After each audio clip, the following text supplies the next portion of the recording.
Olá, tudo bem? O meu nome é Jorge e espero que a graça de Jesus Cristo, nosso Senhor, Deus e Salvador, esteja com todos vocês. Aleluia.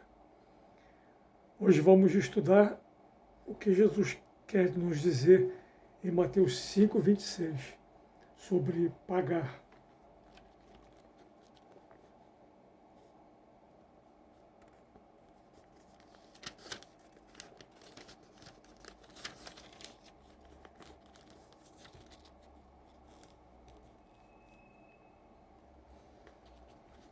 Jesus Cristo nos revela uma prisão no Evangelho segundo Mateus, capítulo 5, versículos 21 a 26, e no capítulo 18, versículos 23 a 35, onde é explícito dizer que nessa prisão existe uma tortura, um suplício, onde os injustos ficarão confinados e serão tormentados até que paguem tudo o que devem antes de serem totalmente libertos dali.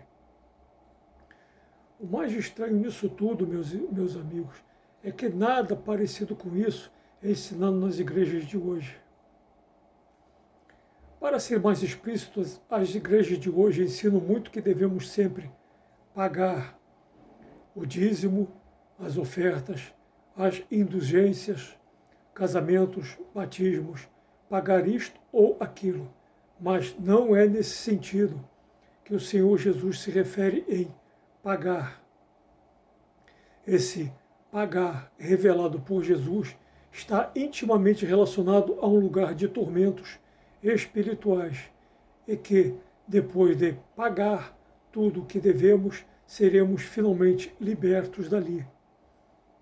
Sei que vocês devem estar confusos, por isso vamos direto às palavras de Jesus Cristo no texto bíblico de Mateus capítulo 5, nos versículos 21 a 26, que diz: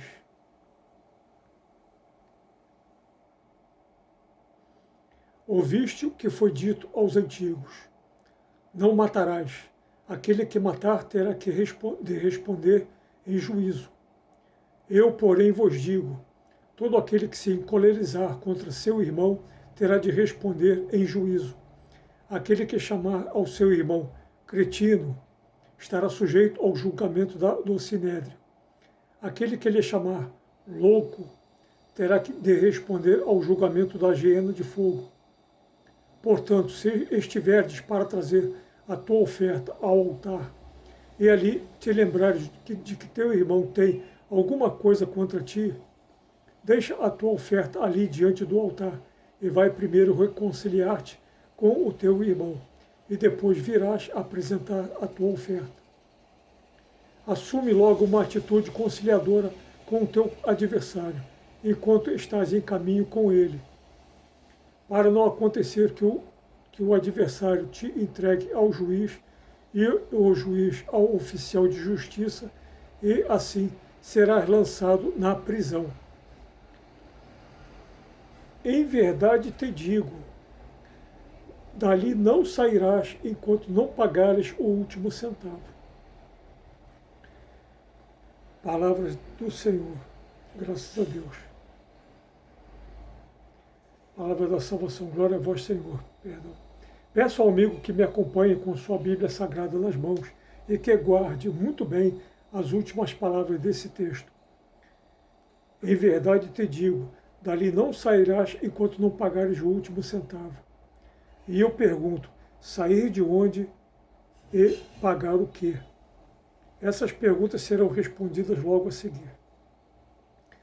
Agora vamos conhecer também o segundo texto de Mateus, parecido com este, onde no capítulo 18,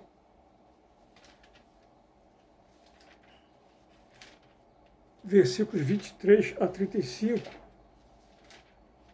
Jesus Cristo nos diz: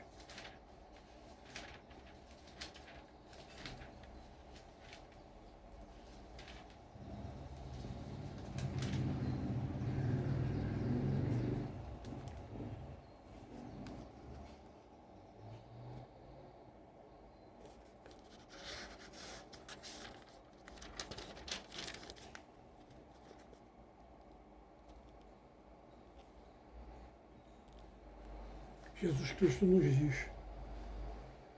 Eis porque o reino dos céus, eis porque o reino dos céus é semelhante a um rei que resolveu acertar contas com os seus servos.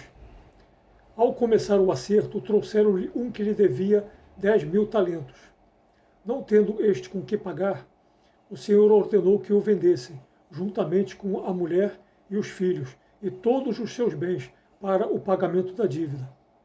O servo, porém, caiu aos seus pés e, prostrado, suplicava-lhe: dá-me um prazo e eu te pagarei tudo.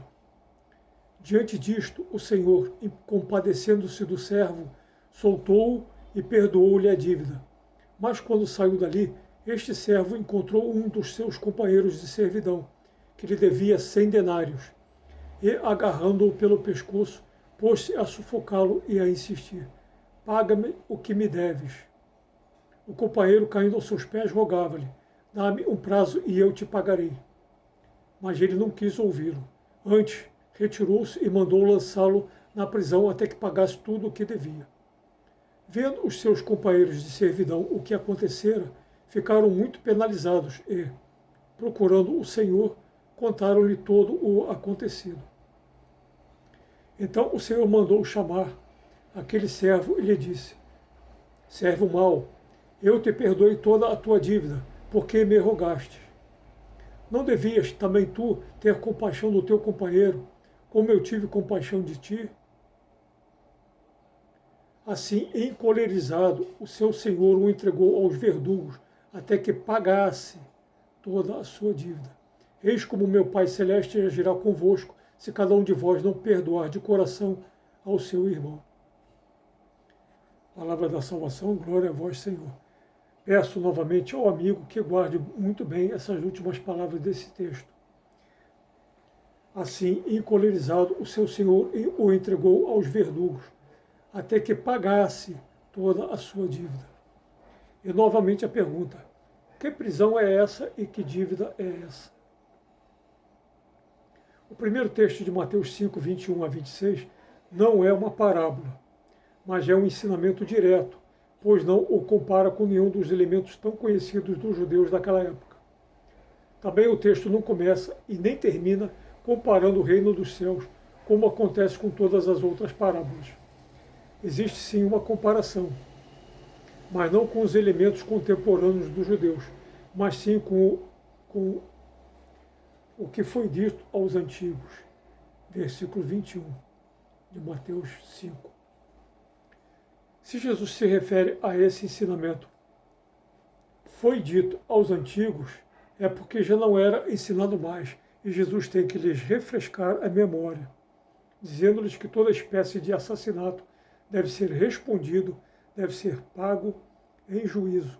Mas Jesus vai muito mais além, dizendo-lhes que não é somente com veneno, facada, flechada, tiro, espancamento, asfixia ou qualquer outro método violento que se mata alguém, mas também e, sobretudo, odiando o seu próximo, chamando-o de cretino e de louco, e revelando que quem assim procede terá de responder ao julgamento da hiena de fogo, conforme está no versículo 22 de Mateus 5. Observe bem que essa hiena de fogo está exatamente no meio desse texto bíblico que estudamos, ou seja, que estamos estudando, ou seja, que esse juízo revelado nesse texto, no final do versículo 21, no meio do versículo 22 e no juiz, no meio do versículo 25, que o entregará ao juiz, ao oficial de justiça, e assim seja lançado na prisão, que é exatamente o juízo da hiena de fogo. Mas a pergunta persiste: que prisão é essa para que sejas lançado? Numa leitura simples e corrida de todo esse texto, até uma criancinha que ainda não estudou o catecismo irá identificar essa prisão desse texto com a hiena de fogo do próprio texto, e que é o próprio inferno.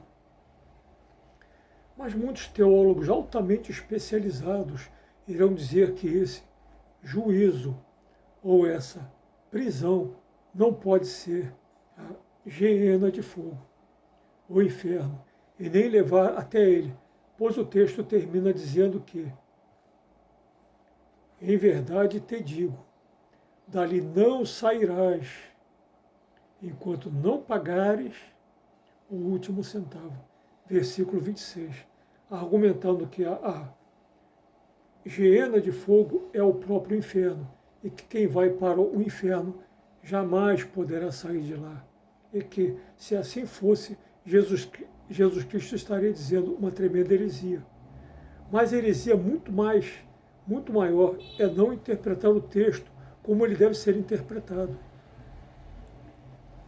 Os maiores teólogos e os grandes exegetas bíblicos são unânimes em declarar que não possuímos os textos originais dos evangelhos, os autógrafos dos apóstolos, pois ao longo dos séculos houveram cópias das cópias e das cópias e das cópias, e assim sucessivamente dos textos originais. A prova disso é que cada evangelho foi escrito por um único autor na segunda metade do primeiro século, mas existem milhares de variações nos manuscritos dos 5 primeiros séculos. Entretanto, podemos nos certificar que esse texto de Mateus 5:26 é um autêntico dito de Jesus Cristo, pois existe um fragmento de papiro antiquíssimo que remonta ao meio do segundo século, onde contém essa revelação. Esse fragmento se chama Papiro de Barcelona, conforme está no livro Testemunha Ocular de Jesus, de Carsten Thiede e Matteo d'Ancona, editora Imago, na página 98. Esse Papiro de Barcelona nos dá um poderosíssimo testemunho de que essas são as palavras originais de Jesus Cristo, pois nele está escrito, pois no Papiro de Barcelona está escrito: em verdade te digo, dali não sairás, enquanto não pagares o último centavo.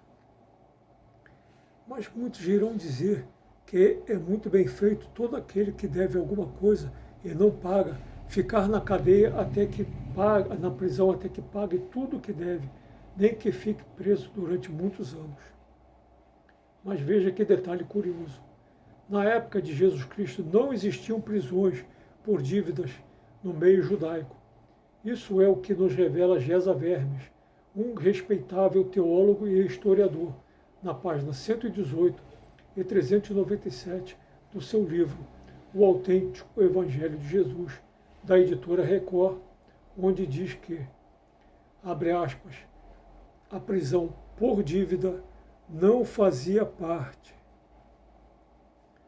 do sistema legal judaico. Fecha aspas.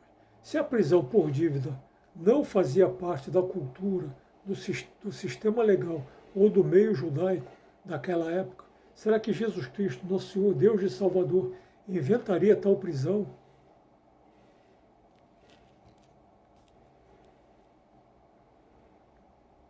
Será que Jesus inventaria uma prisão física, material, com paredes e grades, para aprisionar os que tinham dívidas monetárias, dívidas financeiras, como as que temos hoje em dia por pensão alimentícia? Pensar assim seria um tremendo absurdo. Jesus Cristo jamais desejaria ou inventaria uma prisão para prender aqueles que não conseguem pagar as suas dívidas. Sendo assim, Jesus está nos revelando uma prisão espiritual e não física. Não precisa ser um grande teólogo para se descobrir que uma prisão espiritual é o próprio inferno, exatamente como esse texto de Mateus nos ensina, pois no final do versículo 22 diz que essa prisão é a geena de fogo. Não tem como separarmos essa geena de fogo desse texto bíblico, e nem esse texto bíblico dessa geena de fogo. Ou seja, esse texto bíblico não deve ser interpretado a parte dessa geena de fogo, e vice-versa. A geena de fogo faz parte, sim senhor, desse texto bíblico,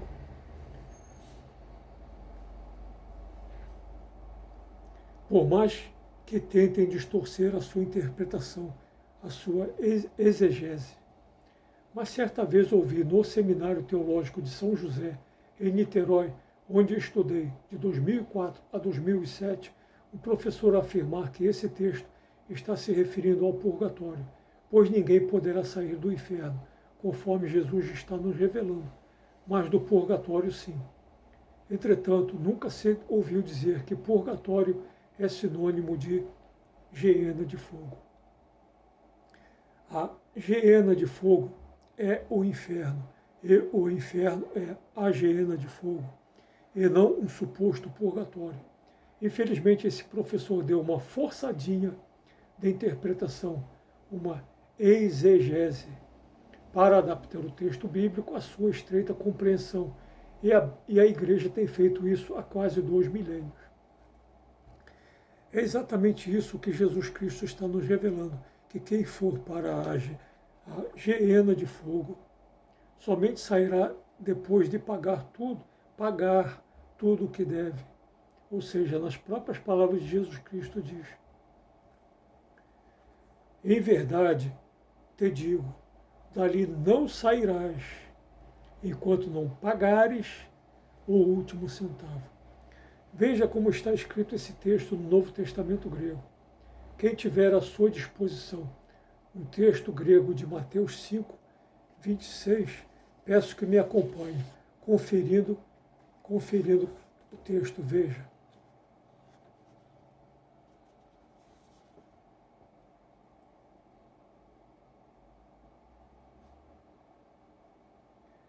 Amém, lego, soi. Ou me exceltes, equeitei.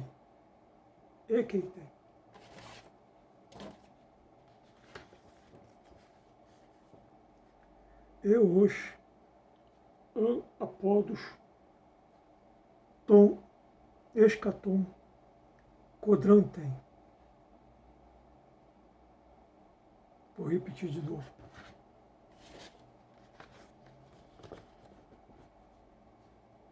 Mateus 5, 26. Amém, lego, soi.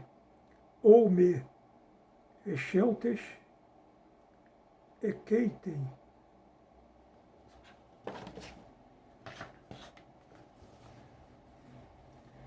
Eus apodos, tom, escatom, quadrantem.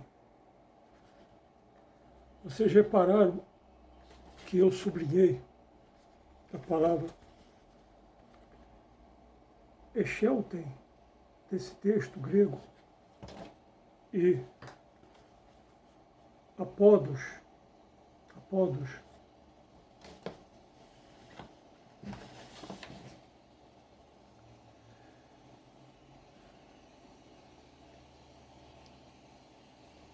Esse não sairás, no Novo Testamento grego diz, ou me exceltes, e enquanto não pagares, no grego está eus apodos, que traduzido literalmente é até que restituas, e para finalizar, o último centavo, que no grego é tom, escatom, quadrantem. Agora vamos estudar esse texto na chave linguística.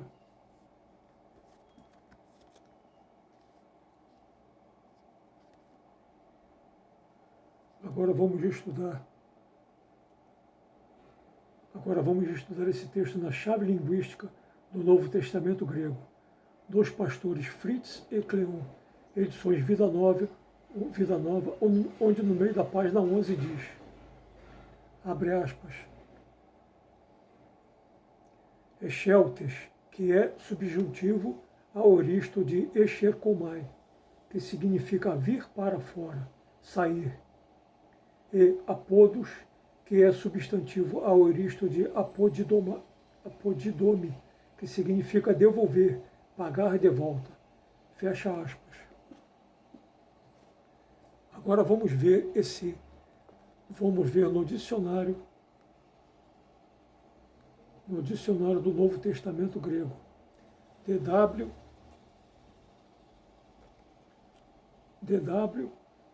Seteiro, no final da página 77, onde diz que esse sairás é Esherkomai, que significa indago, abre aspas, indago cuidadosamente, examino diligentemente, fecha aspas, indicando que esse sairás é Esherkomai, que significa indicando que esse sairás é muito mais do que um sair para fora, ficar livre, mas um julgamento de Deus, uma aprovação necessária para a salvação. Tendo tudo isso em mente, então passaremos agora ao segundo texto, o de Mateus 18, de 23 a 35. Antes de entrarmos nesse texto propriamente dito, o apóstolo Pedro pergunta para Jesus: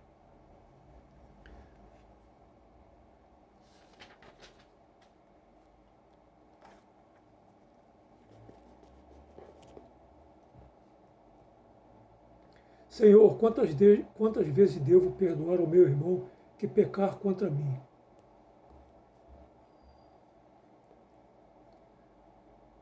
Até 7 vezes, respondeu Jesus. Não te digo até 7, mas até 70 vezes 7. Mateus 18, de 21 a 22. 70 vezes 7, na matemática de Jesus, não é 490, conforme na nossa matemática. Mas na matemática de Deus, o perdão é levado à perfeição, simbolizado pelo número 7, ou número bíblico da perfeição. Essa é a hermenêutica bíblica de 70 vezes 7. Ou seja, o tema central da mensagem de Jesus é o perdão ao infinito. Por isso, Jesus Cristo prossegue nos contando essa parábola. A parábola do devedor implacável, onde o servo implacável devia 10.000 talentos, conforme está em Mateus 18, 24. Na explicação da Bíblia Ave Maria para esse texto, diz, abre aspas, 10.000 talentos equivalem ao pé da letra a uns 350 mil quilos, 350 toneladas, de ouro ou prata. Aqui a expressão indica uma fortuna imperial, quase incalculável, para significar quanto devemos a Deus. Fecha aspas. Segundo o livro Jesus, Os Segredos do Homem Mais Extraordinário da História, no início da página 179 diz que, abre aspas, um talento, cerca de 720 mil dólares, fecha aspas. Ou seja, é só multiplicar 720 mil dólares de cada talento por 10.000 talentos, o que dá a extraordinária cifra de mais de 7 bilhões de dólares. Feche os olhos, meu amigo, e tente imaginar alguém devendo mais de 7 bilhões de dólares. Não é $1.000 nem milhões, é 7 bilhões de dólares. Mas a matemática de Deus continua diferente da nossa, pois sabemos que existem bilionários nos dias de hoje que possuem até mais do que isso. Entretanto, a matemática de Deus é para nos mostrar que o Senhor Deus pode perdoar tudo, absolutamente tudo, de nós, se nos arrependermos e perdoarmos de coração até as mínimas ofensas do nosso próximo. Mas o devedor implacável da parábola foi incapaz disso, pois ele se arrependeu de verdade, mas foi incapaz de perdoar uma ninharia de menos de meio quilo de prata do seu próximo. O devedor implacável foi totalmente perdoado de uma dívida exorbitantemente alta, de 350 toneladas de ouro, mas foi mesquinho de exigir que ele pagasse uma ninharia de menos de meio quilo de prata. Foi por isso que, assim encolerizado, o seu senhor o entregou aos verdugos, até que pagasse toda a sua dívida. Eis como meu Pai Celeste agirá convosco, se cada um de vós não perdoar de coração ao seu irmão. De coração ao seu irmão. Jesus Cristo começa e termina esse ensinamento assim: comparando-o ao reino de Deus. Ou seja, da mesma forma que Jesus não está se referindo a uma prisão física, como em Mateus 5, 21 a 26, em Mateus 18, 23 a 35, Jesus não estaria se referindo também a um verdugo, a um carrasco físico, a um castigo concreto. E, portanto, esses verdugos que Jesus se refere não poderiam ser físicos, não poderiam ser de carne e osso, mas espirituais.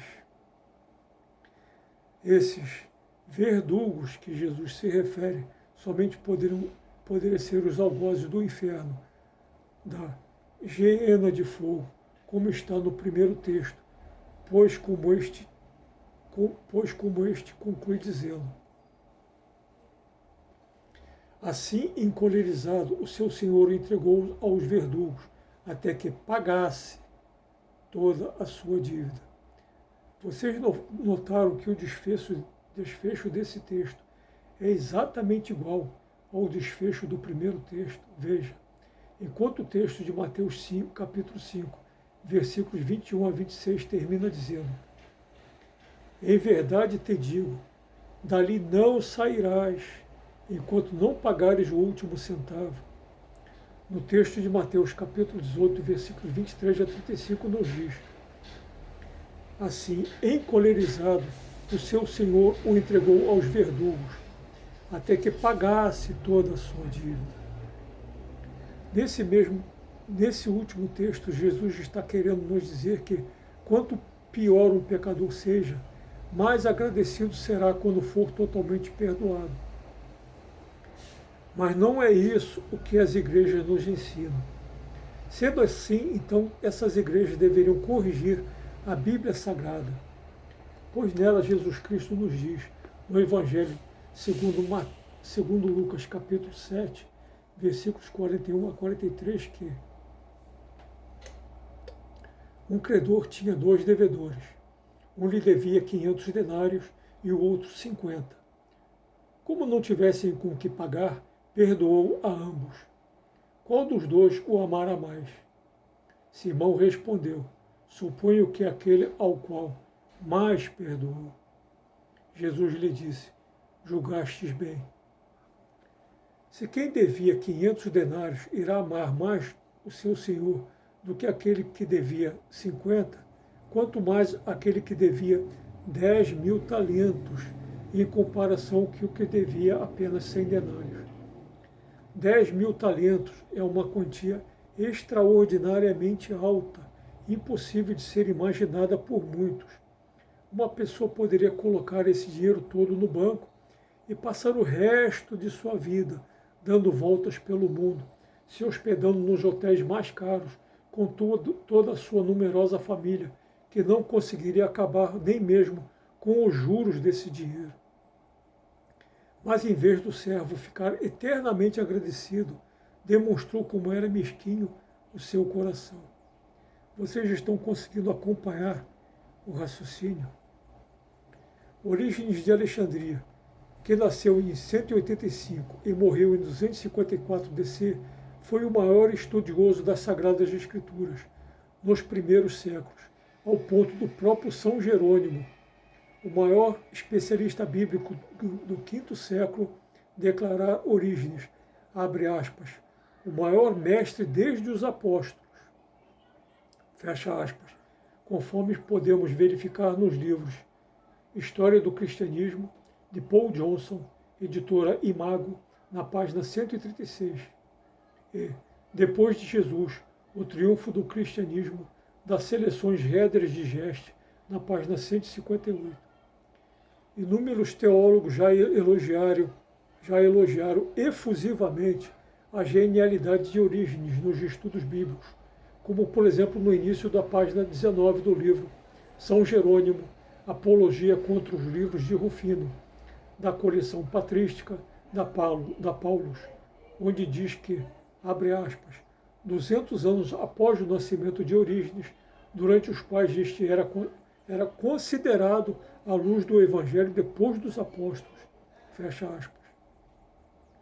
Pois bem, Orígenes, nos seus principais escritos, Tratado sobre os Princípios, e contra Celso, nos explica detalhadamente como será esse pagar que Jesus Cristo nos revela, até que toda a humanidade, sem exceção, seja completamente restaurada. Doutrina conhecida no original grego como Apocatastas Stompanton. Fiz alguns vídeos no YouTube intitulados Os Bastidores do Concílio de 553 DC e também Orígenes de Alexandria, demonstrando neles como tão maravilhosa doutrina foi vergonhosamente desvirtuada no meio do VI século.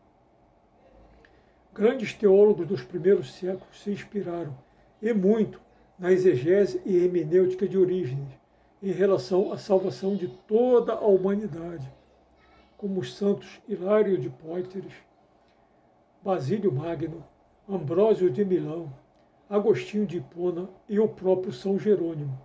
Mas o maior discípulo de Orígenes de Alexandria foi, de longe, São Gregório de Nissa, quiçá o maior teólogo do primeiro milênio, pois, abre aspas, era tão apreciado, mesmo tempos depois de sua morte, que no sétimo Concílio Geral da Igreja, realizado em Nicéia no ano 787, recebeu o título de Pai dos Pais da Igreja, fecha aspas. Informação que pode ser verificada em dois excelentes livros, Crítica Textual do Novo Testamento, ganhador do Prêmio Abeck, no meio da página 70, e também Origem e Transmissão do Texto do Novo Testamento, no meio da página 77.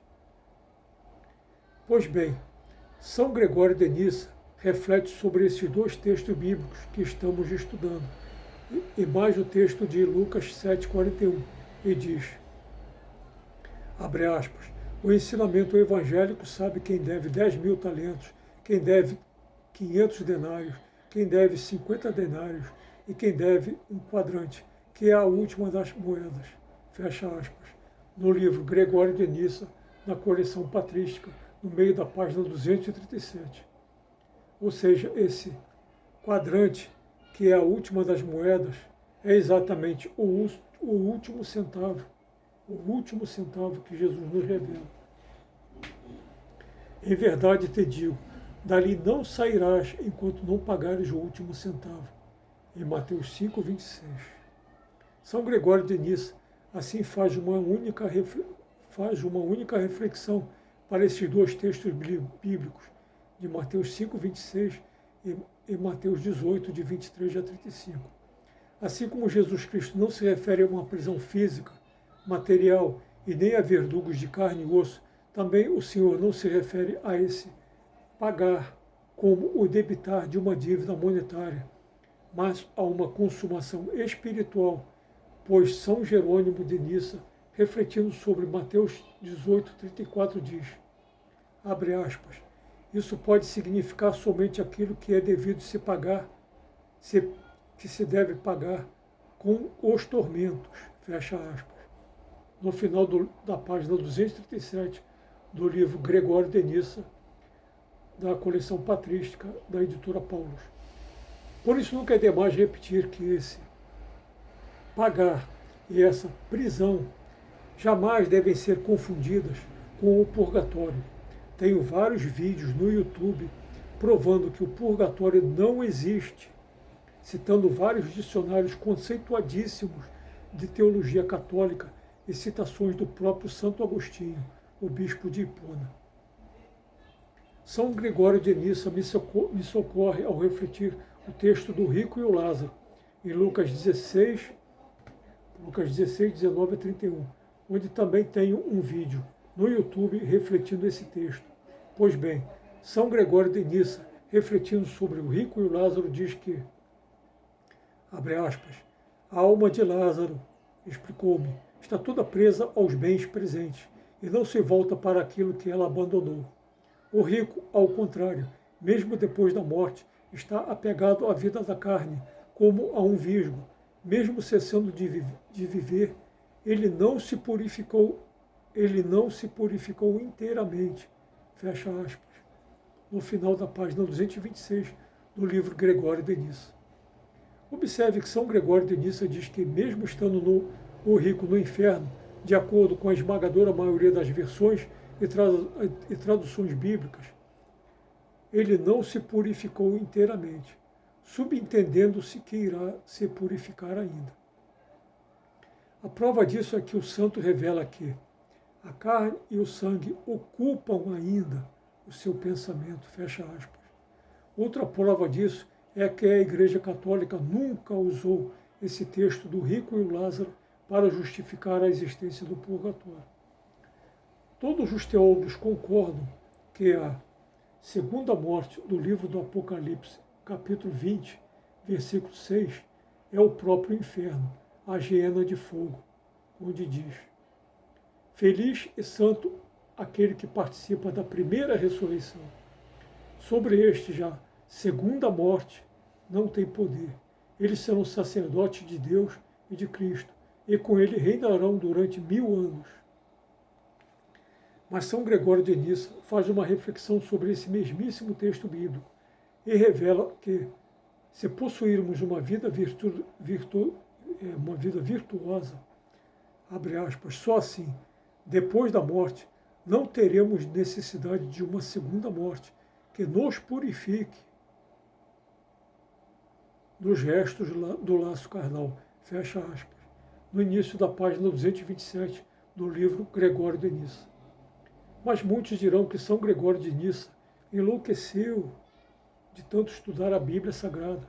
Mas não é isso o que aconteceu, pois São Gregório de Nissa, mesmo depois de 400 anos após a sua morte, foi declarado o principal pai da Igreja, o mais proeminente teólogo do primeiro milênio, no Concílio de Nicéia II, em 787 DC, conforme existem duas bibliografias importantes que não me deixam mentir, como a Crítica Textual do Novo Testamento, na página 70, e a Origem e Transmissão do Texto do Novo Testamento, na página 77. Mas muitos dirão que os que o declararam pai dos pais da Igreja não estudaram suficientemente seus escritos, não estudaram suficientemente a Bíblia Sagrada, ou não prestaram atenção nesse seu ensino. Mas muitos dirão que os que declararam, então desafio a esses a responderem: será que entendemos melhor as Sagradas Escrituras, a Bíblia Sagrada, melhor do que os primeiros cristãos, do que os cristãos dos primeiros séculos? Duvido muito. Será que entendemos melhor a Bíblia Sagrada do que os pais da Igreja, os maiores teólogos dos primeiros séculos? Será?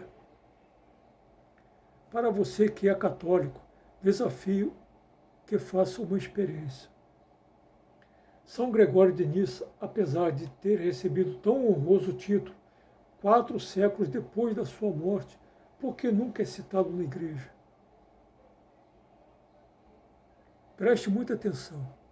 Geralmente no final das orações muitos dizem: São Francisco de Assis, rogai por nós. Santa Catarina de Siena, rogai por nós.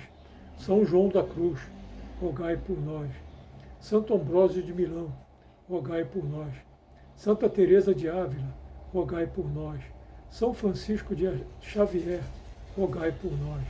Santo isso, santo aquilo, rogai por nós. Mas por que será que nunca ninguém diz: São Gregório de Nissa, rogai por nós? Hein? Por que será? Os católicos jamais dizem: São Gregório de Nissa, rogai por nós, nem mesmo no dia em que é comemorado esse santo, no dia 12 de março. Por que será? Desafio a vocês católicos que passem a prestar atenção nesse pequeno detalhe. Também desafio todos os cristãos, católicos ou não, que estudem sobre a vida, as obras e os escritos de São Gregório de Nissa. Também desafio a todos os cristãos que estudem mais a palavra de Deus, a vida dos santos, a história do cristianismo, os bastidores em que se desenvolveram as doutrinas e principalmente a história dos maiores teólogos dos 5 primeiros séculos, os pais da Igreja, até a realização do vergonhoso Concílio de Constantinopla II, em 553 DC. Por isso peço a São Gregório de Nissa, rogai por nós. E peço infinitamente mais que Jesus Cristo, nosso Senhor, Deus e Salvador, nos abençoe a todos. Amém. Se vocês gostaram deste vídeo, por favor, deem um joinha, se inscrevam para poderem fortalecer mais estudos bíblicos, teológicos e históricos como este. Aleluia.